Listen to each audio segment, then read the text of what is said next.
Berkshire owns about 94 million shares of Paramount Global as of the last published data. This asset-rich company has disappointed on recent quarterly earnings reports and just this week slashed its dividend by 80%. How do you see the streaming wars evolving, and do you still have conviction in your investment thesis?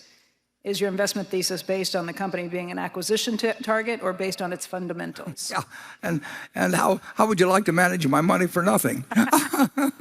We are not in the business of giving stock advice to people, and people who don't know anything about stocks can make a lot of money doing that, and we don't think it's something we should give away. But I will say this, it's not good news when any company passes its dividend or cuts its dividend dramatically. And the streaming business is extremely interesting to watch because people love to use their eyeballs watching, being entertained on a screen in front of them or a phone or whatever it may be. But there's a lot of companies doing it, and you need fewer companies or you need higher prices. Well, you need higher prices or it doesn't work. And you don't lock in people when you get them to join up for the streaming period when your serial runs. I mean, you keep them on for a while, but you can't lock them up. And we'll see what happens. I mean, I had a gasoline station when I was 21 or 22, and it's about 4 or 5 miles from here. And we had one competitor, and he determined our profit because we looked at his price every day, and if we cut the price, he'd match it, and we couldn't raise the price. And he did twice the gallonage, so he won. And there's just basic business problems that you see with certain industries that you don't see with the other. Disney was unique in its animated, what it offered, in the 30s and 40s. And they wrote the stuff off at the first showing, and then they rejuvenated Snow White and put all these other people every 7 years, and that was fine. But this is a different world, and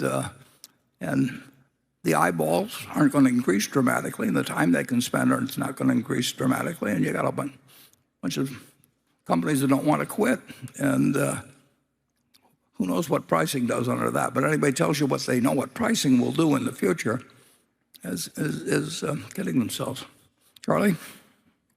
Charlie's had a lot of experience, incidentally, with Hollywood. I mean, he used to, before I even met him. I think the movie business is one tough business. Yeah.